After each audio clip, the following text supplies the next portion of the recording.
That's gonna be tough, but all right. It was 29 minutes. 29 and a half minutes, but who's counting?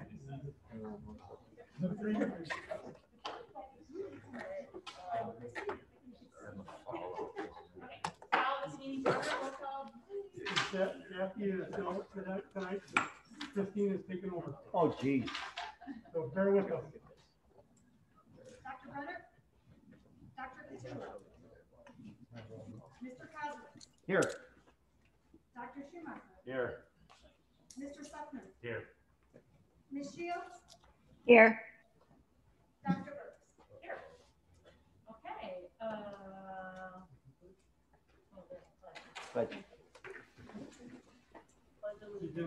To the flag of the United States of America and to the republic for which it stands, one nation, under God, indivisible, with liberty and justice for all.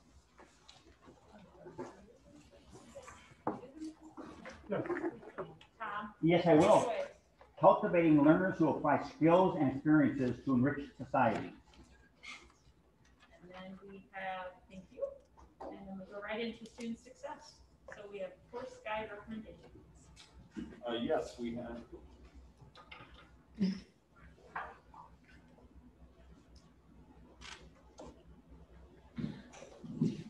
There we go. Okay.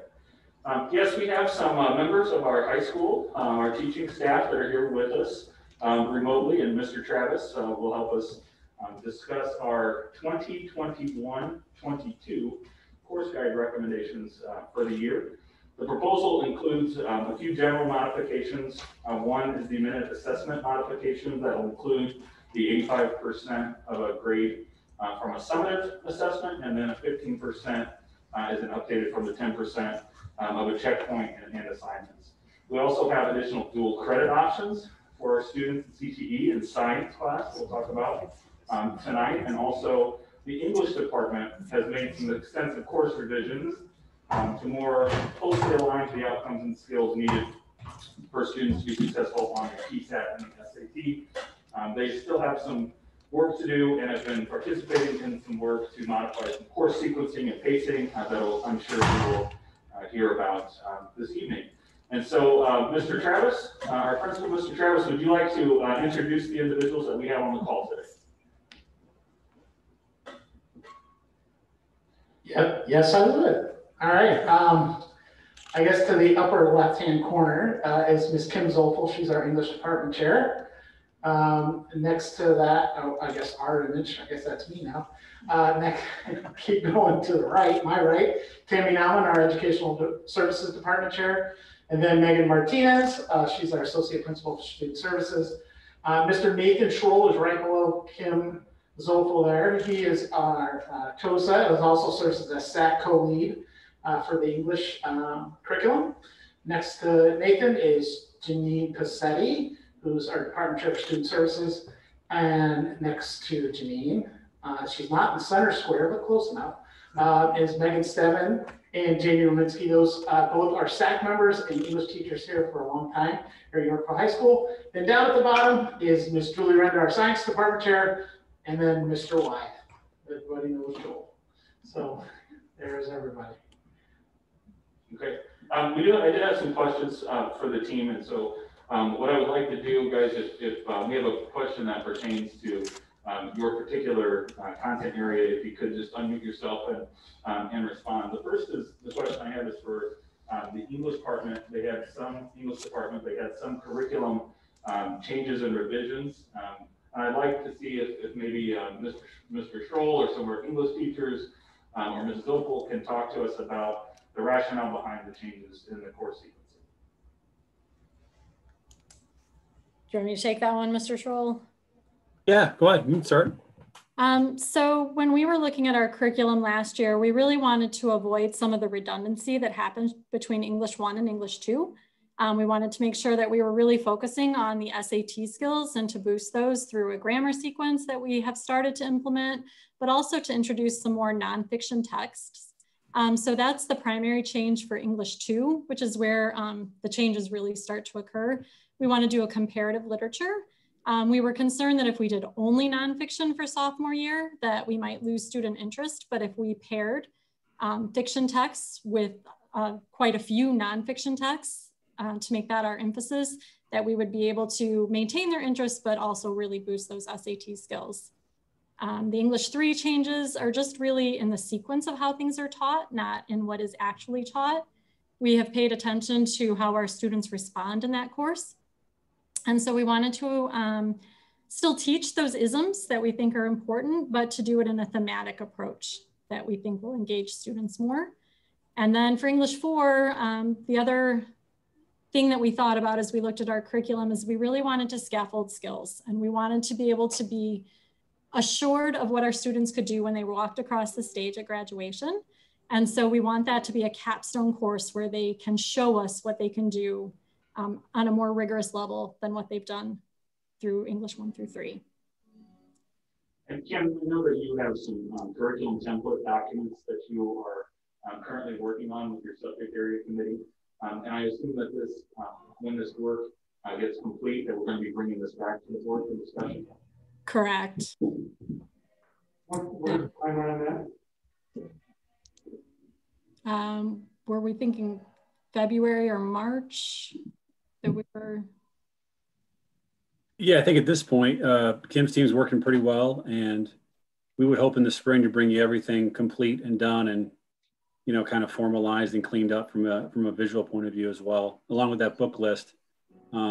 Just want to make a note real quick that in the documentation you guys have, the BOE members, there's a book list link that is definitely important for us because it has all the existing long works that are used in the English department from 9 through 12, but also some proposed titles that Kim's referencing.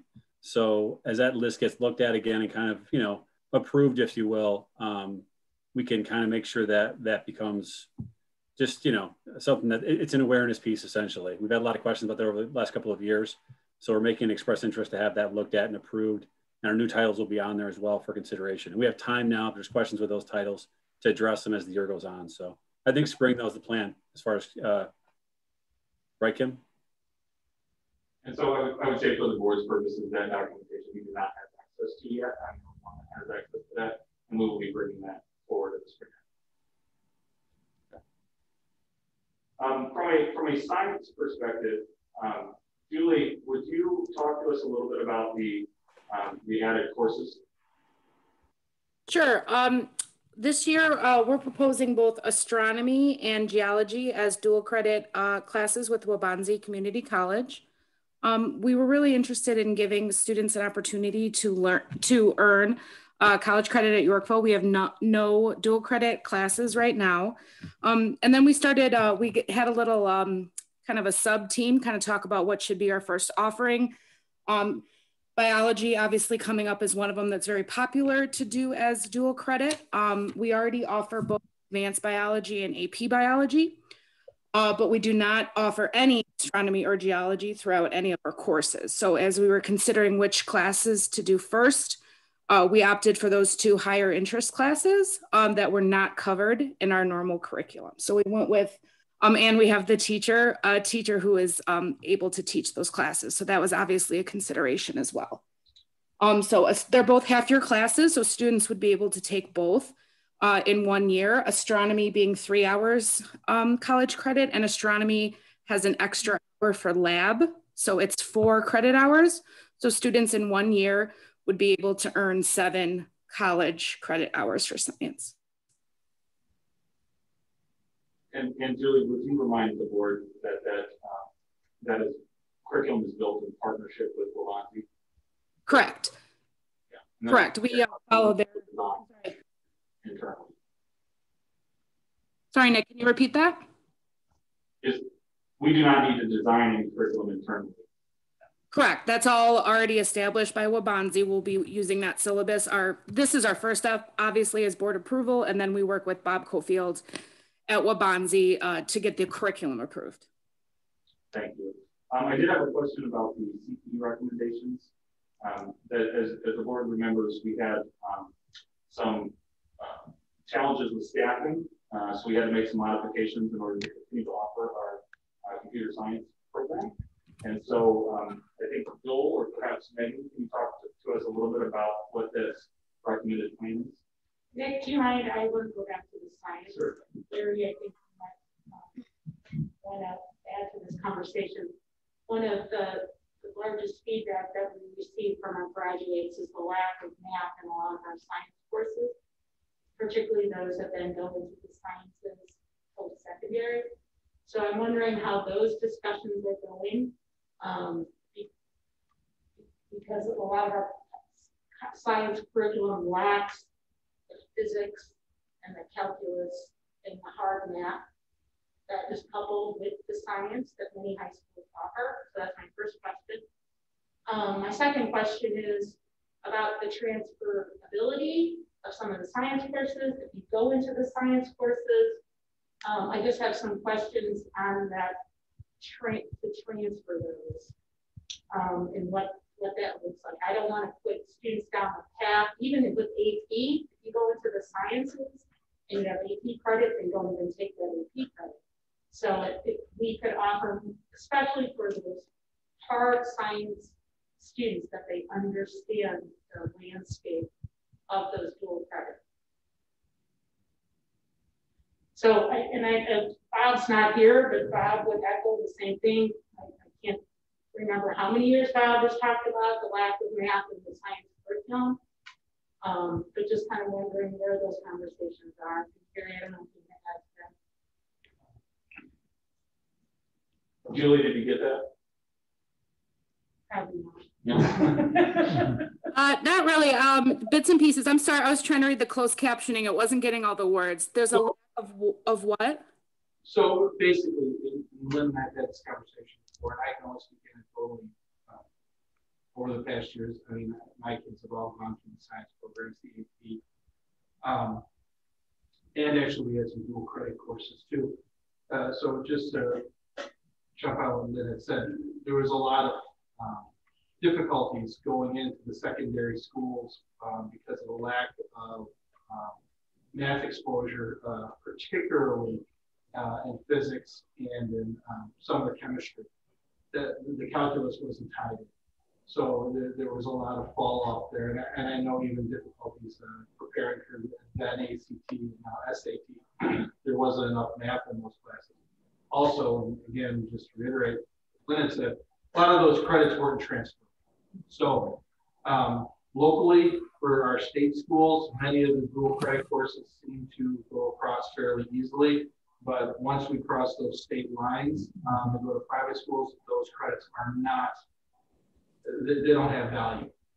So again, as we're directing and pushing kids towards the AP courses, the dual credit courses, there should be some clarity and transparency of what those credits really can do and where they can be used.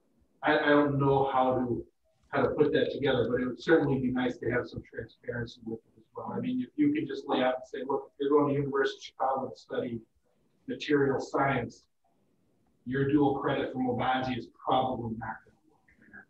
If you're going to go to Harvard or Penn, your dual credit or your AP courses may not go across to those schools. I don't know how we put that together for appropriate transparency, but it should. Yeah. And it's not just private schools, it's big public schools with reputable science programs, and we need more scientists. So just to Gary's point, just to put some transparency around that and clarity, so parents can and students collectively can make the best decision. But I do believe the math integrated into the science curriculum is something that does require a deeper dive. And I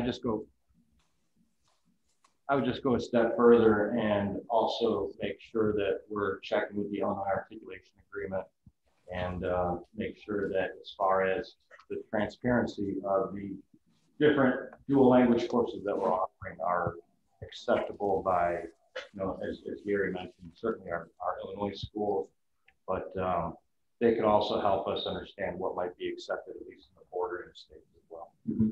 Is that part of the high school's course selection process? To communicate that? And when does that take place? It starts in December and goes to February. So just so Nick, so back to Tim, you had a question about timelines. If some of this isn't finalized till spring, and then you want an approval at the business meeting, how do those timelines line up? The 2 dual credit courses have already been brought to the board in the spring and have been approved for. Okay. Right. So, and again, I'm pretty about 99% sure both are IAI courses. IAI is transferable within the state. Every school outside the state, I mean, you go through that process. Whatever school you go through, and our college and career counselor, and Ms. Cassetti probably can talk more cogently than I can on this. So, Janine, do you want to add kind of that process that we're talking about here, how you guys kind of go through that with each of our students? Right. I think twofold. I think first of all, our large group guidance obviously lends itself to conversations from the time they walk across, into the 9th grade building. We start to have that conversation about what dual credit and AP means for you. But then as the students obviously transition in their programming, we have deeper conversations as far as what AP versus dual credit means compared to their school of choice and their major of study. So it is it's a unique dialogue. Obviously we talk in global capacity as far as the defining of the terms, what it means as far as articulated credit into each university. But it is something that is going to be unique for each individual student as they go to, whether they stay in the state of Illinois or they go to a large or small school out of state. I think the thing here is that the thing to celebrate, obviously, is our programming is now going to 25 AP classes. And as Julia is bringing forward another dual credit offering, because as we've had conversations with the dual credit courses, the students that maybe were wanting just to explore a natural science or looking forward to get exposure into a college level curriculum, because yes, it can maybe not be for credit, but are we talking about preparation as well? Because I think the one thing we have to think about is our kids being successful that first year on campus as well. So whether or not it counts for credit is one story, but also are they going to be able to be successful at the college level and be able to persist to that sophomore year? So I think we're looking at it from a very holistic perspective, but also keeping in mind that we have a lot of unique needs at Yorkville, and we're trying to broaden our horizons rather than just being in one pocket of chemistry, biology, those kind of things. So I think, I know that maybe doesn't answer your question, but I think the true reality is that we're offering and broadening our services and having deeper conversations and trying to define each individual's path of study rather than defining it just one Yorkville graduate. And I would add to that, I think the process that we try to talk to our kids, and certainly when we talk about AP and dual credit kind of decisions, whether to take those courses and or what they're using those courses for. When we get through that process, and there are now many of our seniors in that stage of the process where they have their select schools, they have their stretch schools, they have their safe schools, they have their dream schools. And then as they go through that process and they get accepted, then we start working backwards with each of those schools and start to go, what does that mean? How many of your credits are going to go or transfer? Some universities, if you're going to go into a specific field, you're right, a 4 or a 3 would not transfer over, but only a 5. So each of those decision points we go through with every one of our families and our students so they make it the best decision that's for them. Yeah, I do believe the earlier we can communicate with our families about the transparency of what will transfer, the better. So we can work through that if we did. And I did, Dr. First, to your point, I did look up the dual credits were approved in May of those courses. Yeah, I was just talking about those courses, some of the things where so if we're not seeing things till the spring, I guess when you want us to approve things and how do we approve that? Well, there are no new courses coming forward within this proposal, just the sequencing internally how it's taught implementation. Yeah, and so we would bring that back when the secretary committee was discussed with that in February. Yeah, and Dr. Burke, really the English curriculum, I'm very proud of the work that they've done, and they really have tackled it from the ground up, trying to build a sequence that both gives our students access to the critical skills they need, but also gives them opportunities to ascend into AP curriculum or more rigorous experiences. I think the other piece that they did is it required them to do a lot of tough conversations about text and where text is going to be placed in the sequence and how it's going to be placed in sequence. And those are really tough conversations for us humanities people, as you guys know, we have our passions and we have it's hard to let go. But I think certainly it puts our students, all of our students, through our core sequence, but also to our accelerated sequence in a much better place for the future, in my opinion. Yeah, I'm looking forward to seeing the book list and seeing how the comparative studies start to take hold. Certainly. Your area. And then I promise to move on. I do think we need to take a serious look at an integration with science. this is Bob has been talking very, very. And it's just not the private top-tier schools. That math is very important. I did want to, just for the board to hear though, have Mr. Wyatt or Mrs. Martinez describe the changes that are coming forward from the CTE department. Well, good evening. I'm happy to represent the CTE department tonight, and as their department chairman, I'd like to just review the changes to our computer science sequence that we've been very happy to partner with Waubonsie Community College and provide courses of study in this field. All of our students at the Yorkville High School start out with AP Computer Science Principles as the first class in the sequence. And then we provide this year for the first time an opportunity for them to take classes at Waubonsie College. Obviously it's online. Last year we had the opportunity to offer a computer lab where the Waubonsie teacher came to our facility either once or twice a week to meet with our students. And hopefully in the future, we get to a point where we have a critical mass of students that they would provide the opportunity for in-person learning on our campus. The classes, as you see there in the curriculum guide, are sequenced in such so that a student could get 15 dual credits through Waubonsie in the computer science field, starting out with business information systems, working all the way to the 200 level class of information technology management. This next semester in the spring will be our first time that we'll actually have a student move into the third coursework of Networking Essentials, CI 170.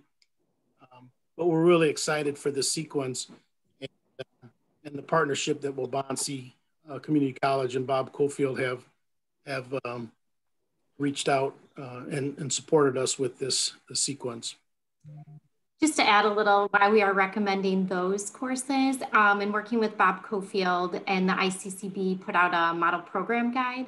And so in looking at which courses would better suit our students from a computer science or a web design, the courses that Joel and I have worked with Bob on are the foundational courses that our students would need for some of those certificates at Waubonsie.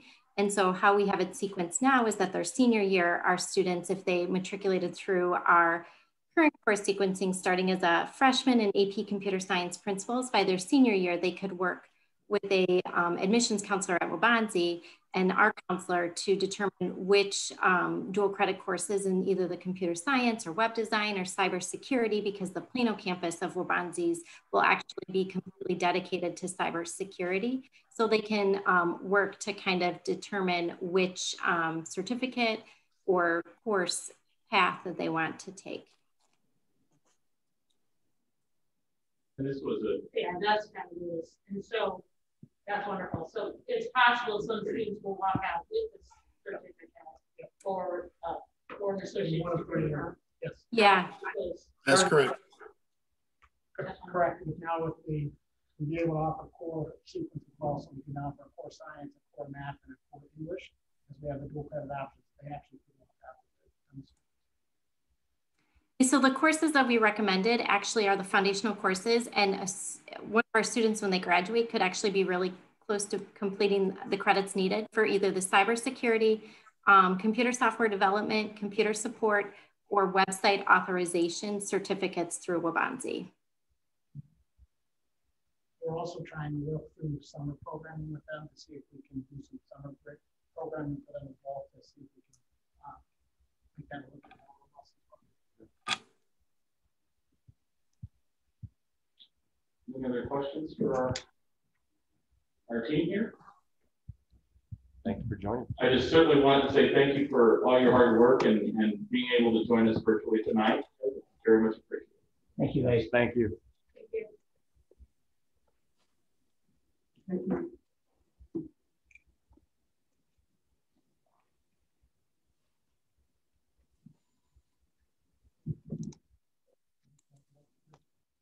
They get to be like the kids now.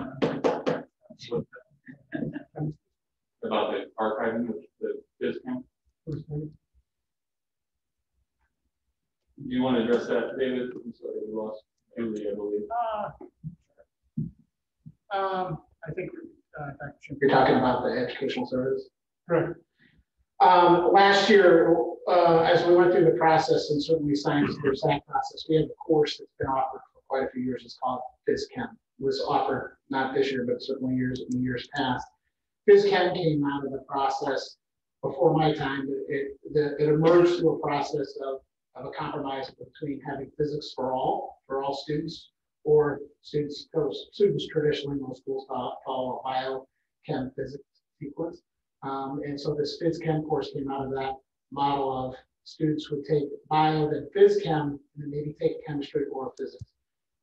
Over time, that course, as you know, sometimes we create those courses in theory, they turn into something very different than what you expect.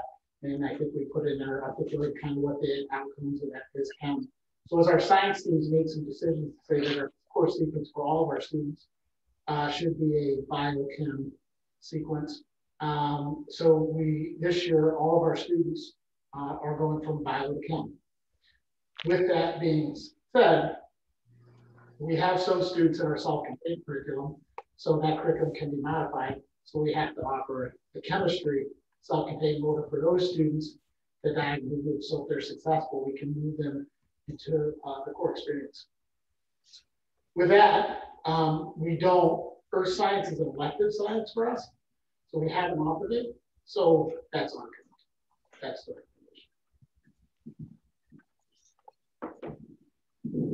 Is there anything that you want to share with the board related to the educational services chemistry class and our technical science? And just explain the fundamental classes about student grades. In terms of the fundamental classes for our student grades, fundamental classes are life and academic skills programming students. Those grades and those courses were determined by aligning their IEP goals to the course work that they're going to have. So they're measured by that, not by a common assessment. Okay.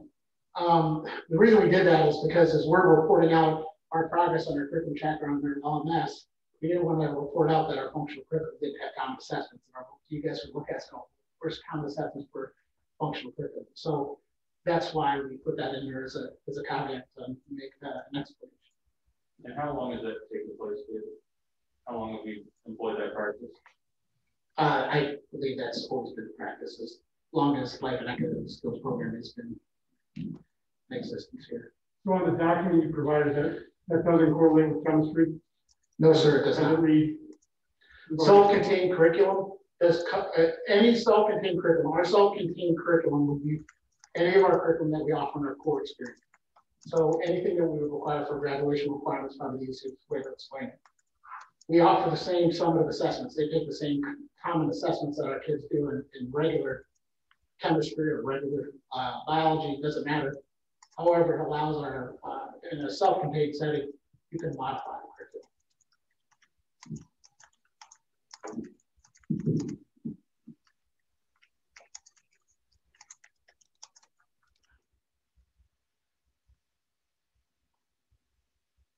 So we all the curriculum back to the board for final approval, since the board does approve curriculum before it's taught and enacted. So any changes are going to have to be brought back to the board, obviously. So that will be done. And English certainly in February. And then any other changes or additions to curriculum, we'll also bring back to the board. So when the binding courses are finalized, those will be coming back to the board in the spring as well. I don't know if we February for those, but we will bring those back so the board can see the actual curriculum that will be enacted for the pathways and the other courses.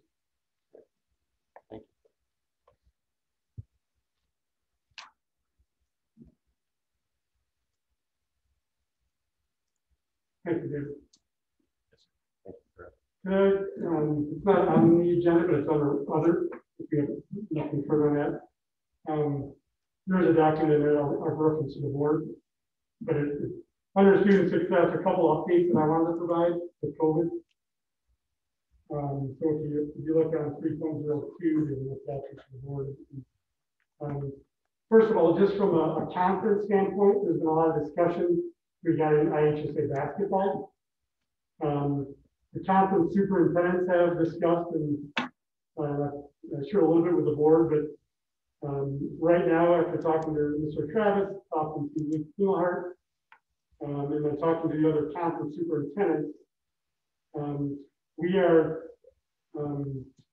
looking to put out a position statement as a conference, basically that we are going to remain in alignment with the governor and the State Board of Education. And we are not at this point going to look to move forward as basketball is designated as a high-risk sport as of now. The IHSA has presently made a decision to hold a winter basketball season set to begin on November 16th. What we are looking to do as a conference is to abide by the state recommendations. We will not begin the basketball season unless I'm instructed otherwise to do so by the board. But we're not going to begin on November 16th as proposed by IHSA. We will still advocate for designating basketball as a medium risk sport. So we certainly are in support of that. And delay the start of the competition rather than cancel play for the entire winter season. And then as a conference, once anything is scheduled, either a delayed winter start or start later in the year, we will begin practice and tryouts 2 weeks prior to the contest. So what the high school is looking to do is continue with their camps as they have been doing, which will commence on November 16th. But there won't be trials at that time for boys and girls. It'll just be skill work and obviously adhering to all the IDPs and the ISP for now. I believe they're getting together on the 18th of November again. So we might have more information to come out after that. But we really need the state board, the governor, IHSA all to get together and figure this out. But I'm open to discussion. I'm sure David would be open to discussion if the board has a different position that you want us to follow, or as we have spoken to both our risk management as well as our legal counsel. Neither one of them is advising us to follow the IHSA. If we do follow that, it does open us to lose all of our tort immunity and liability, which as a district, I don't recommend as the best decision. But obviously as a board, you have the authority to direct and tell us to begin IHSA basketball. I think you're really going the right direction first. Until they're consistent, there's no way that we can go ahead and go around it. And the liability would not be worth it. And as long as they're practicing. Yeah. I mean, it's high risk and they're practicing, which also does concern me. But getting them on the same page and understanding why the shift from the high. And then And we will adhere to all the high risk parameters that we're told to do. Right. And I don't know of any conference, anybody that's going to, we wouldn't have, even if we decided, I don't think we have any. You'd be going down to Southern Illinois. At least no public school. No public. You're right. My understanding is there's some local private schools that are going to be playing, but again, that's their decision, and they're making it for whatever reason they have. Anything further on that? The second thing is we are continuing to monitor the increases in our region, in our county, and certainly locally. Consistent with our conversations with the local health department, we are also reviewing district numbers.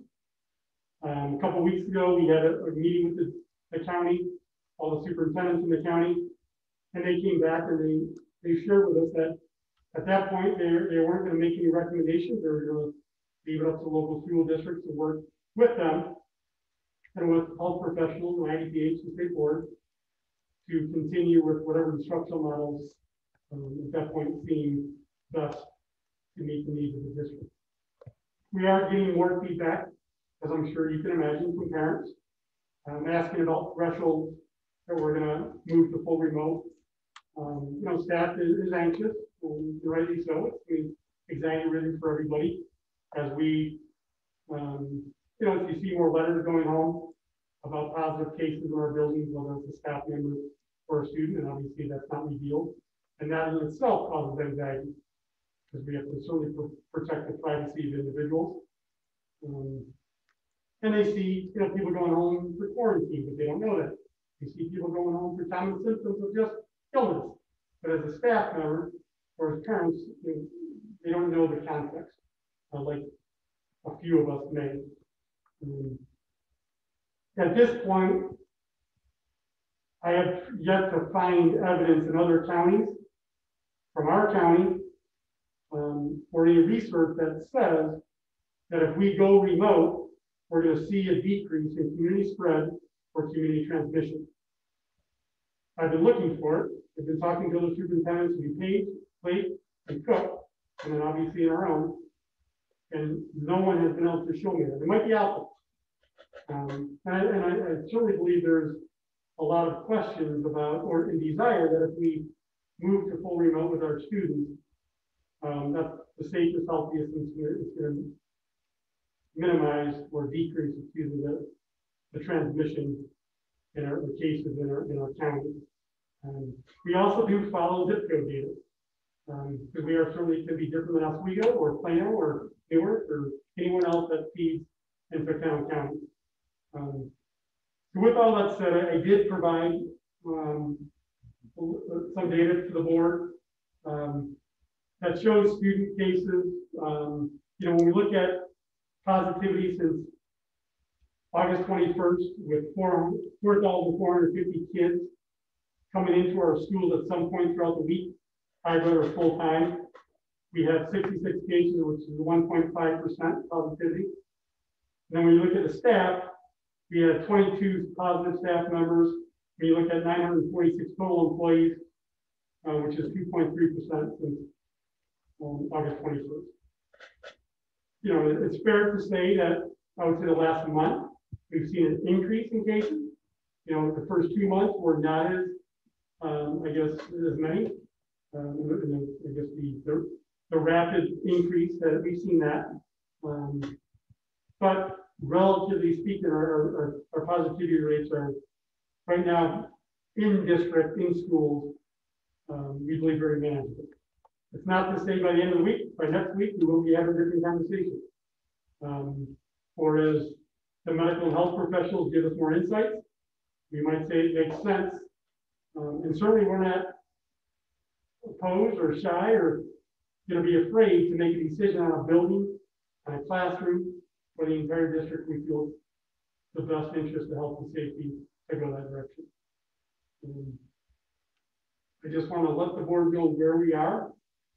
Troy and Melinda are still doing a fantastic job, and working closely with Rachel is doing a fantastic job trying to work with staff, work with our parents, work with our students and families. It's an ongoing, all-day effort by those that I just mentioned. And our staff is, they're anxious, but they are doing a fantastic job. They really, and they're doing everything they can to keep kids safe, to mitigate, to social distance, wear masks. Rachel and I, we toured 3 buildings today together in classrooms and talked with staff, and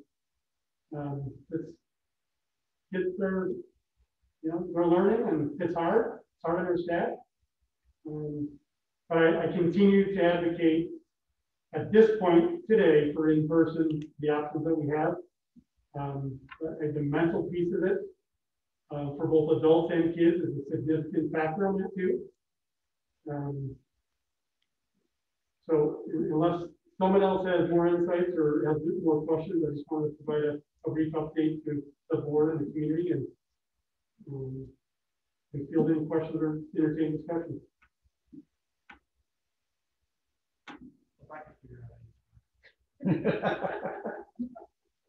Does that work? That works.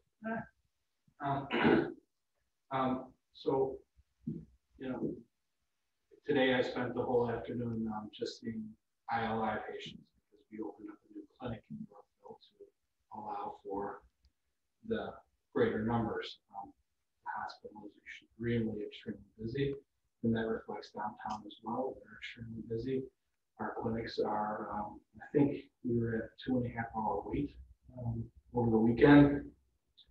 That being said, I would strongly agree with Dr. Shim's assessment.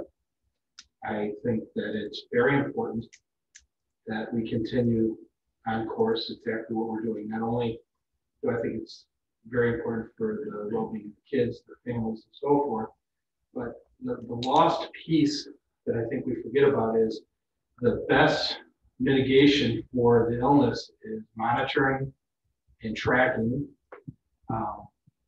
The students are the best tracked and the highest mitigated group in the neighborhood or in the community. These kids are wearing their masks. They're being monitored. They're keeping 6 feet apart, and we're tracking where the infections go, and that can't be stressed how important that is. In the rest of the community where the positivity rates are going up, we are not seeing these things coming from school to home. It's coming from outside to home. And I think that's an important concept. It's coming from employers who don't stress use of masks. It's coming from birthday parties, Halloween parties, funerals, and weddings. It's coming from where there is no mitigation. It's really important people remember that the mitigation things that we do, masking, PPE works. In the hospital, we see very few physicians getting sick. We see very few positive healthcare workers compared to the community, even though we're dealing with COVID all day. PPE works. And what we're doing in the schools is we're doing a very good job of maintaining PPE, following the kids, and again, tracking. So again, I think that's a lost piece. We inherently think when we put the kids together in the school that this is going to lead to mass infections, but I think the data that Tim is showing, Dr. Schiff is showing, that's not what's happening. I think that what we're doing is actually helping decrease the total amount of infections. Again, that would be a strong component of following exactly what Dr. Schiff said. Thanks, Larry.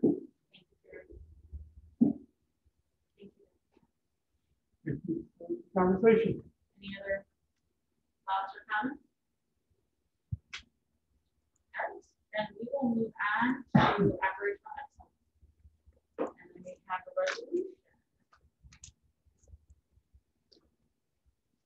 And at the end of this will require a vote. Yep. Recommended action. All right.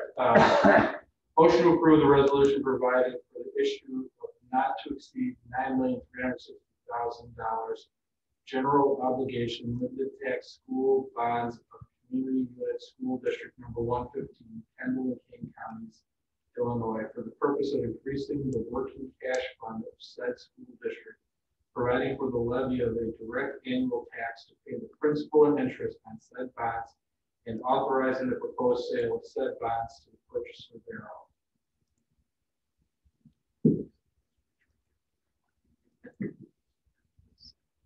Second. Moved and seconded.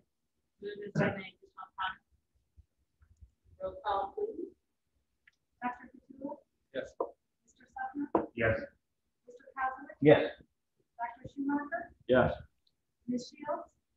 Yes. Dr. Burks? Yes. Great. Bob Lewis is in our audience over there. So Bob, thank you for your help with the district on this thus far. We really appreciate the expertise, leadership, and your unwavering involvement. Thank you very much. We have a food service contract. Amendment. Yes. Now that the U.S. Department of Agriculture has extended the summer food service program through June 30th, ISB is now allowing for a negotiated rate increase with our food service vendor, Aramark. Now, that doesn't necessarily mean that we have to accept any increase in the rates, but it just means that we have to take an active role in the negotiation with Aramark. So just wanted to provide a board an update that we are reviewing the information, we are reviewing their proposal, which we will bring a proposal to the board on the 23rd. Pretty much it. So just a brief update.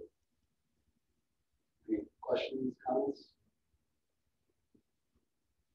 So we'll know exactly. We won't be voting on it. We'll be voting on it. 130 was. Yeah.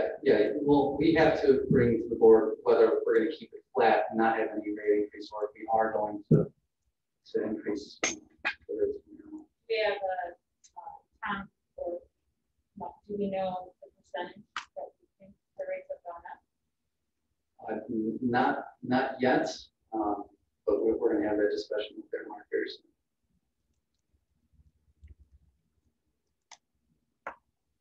Yeah, with the summer food service program, we do get an increased reimbursement rate from part of the National School Lunch Program. So our profit margin has increased by switching programs, which is why ISB is requiring that the district take an active role in the negotiation. Again, that doesn't mean that we have to accept that proposal from Aramark. It just means that we have to, in good faith, have that conversation. Any questions? Right. And purchase of a district.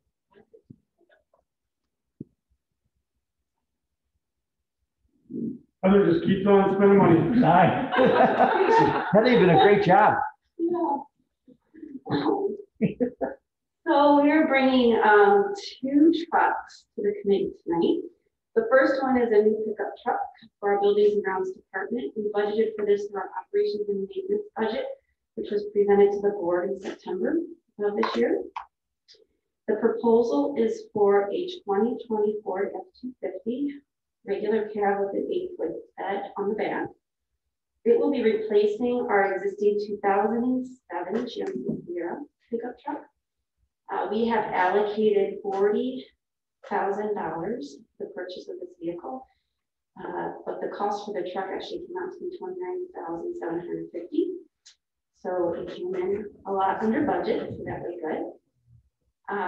We will be purchasing it through. Heather to buy my car. Yeah, I want her We'll be purchasing that from Joe Ford here in Plano. And pending the board approval, we could do that in 2 weeks after the next board meeting on the 23rd. If anybody has questions on this one. Great negotiation. They like her, Joe.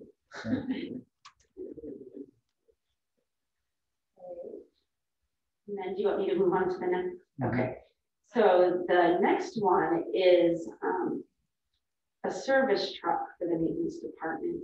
So we decided to look at a service truck instead of a pickup as the replacement.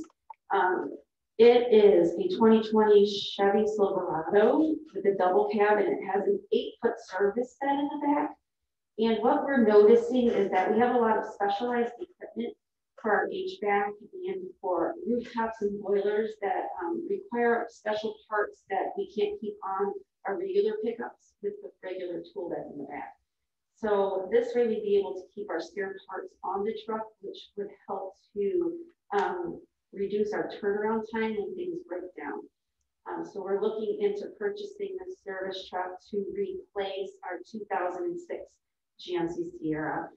And this one I didn't get as great of a deal on, but I allocated $40,000 and the cost for the truck was $39,990.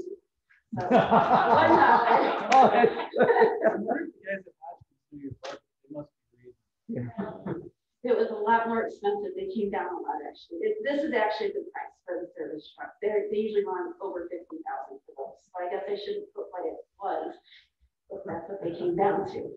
So, so pending the board approval, same thing, we can have this truck in 2 weeks. Is there any questions? Nice job, Heather. Any maybe information or updates? No. All right, then moving on to community learners. We have early childhood program staffing. Yeah, we have actually 3 different items here. One is to support a student that's going to be coming into the STARS program. It's a 0.5 paraprofessional. And then the other, we're going to be asking for a 0.5 teacher and a 0.5 para to support the early childhood program. These are all funded under Preschool for All, and will support the current waiting list that we have.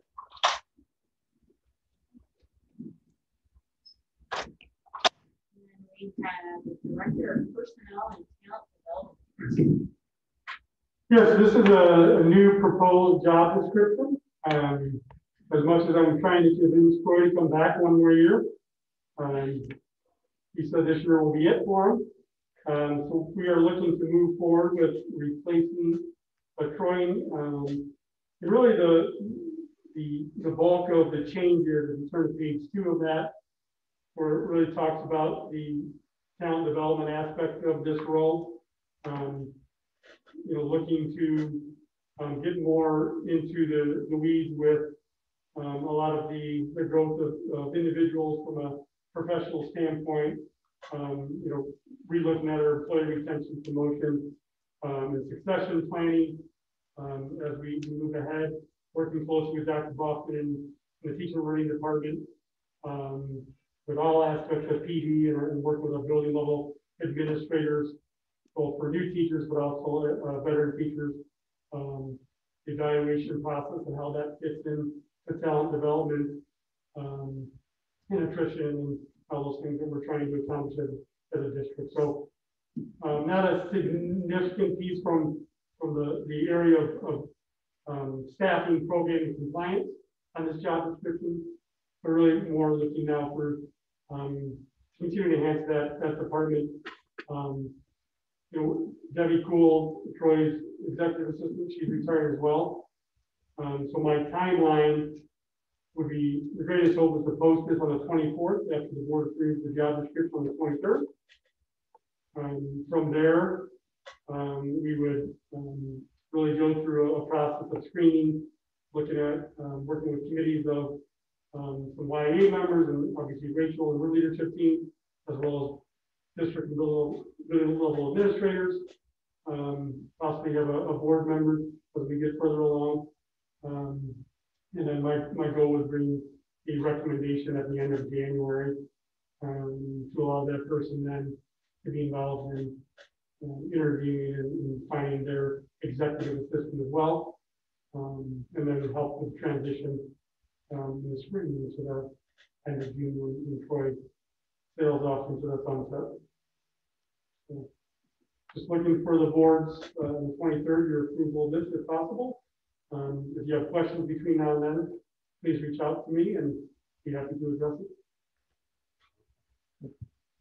We've been talking about this position for a long And was 900. Yes, when Troy started, now 8 years ago, we were at 600, and we're at 946 now. Yes. So we think about, really, the staff in Troy's department hasn't changed in those 8 years. Well, and it's also pivoting away from compliance to growth, support, succession planning, culture, creating this thriving growth mindset environment that benefits the staff and the teachers and the administrators. That's where high-performing organizations are going. Yeah, well, Troy and I will be talking between now and, obviously the springtime about, what does Debbie Cool as executive assistant do now, and what does Rose do from the benefit standpoint, and what do those positions look like moving forward, and also the things that Troy does now, might be moved to his assistant or the future assistant. So there's a lot of discussion going on about roles and responsibilities, and it's a good time. And Troy might have some ideas too of if I could go back in time and do this over, or what he sees from the department moving forward. So it's exciting. Obviously, hard to see Troy go. We're giving a lot to our district, but with that brings opportunities and new adventures.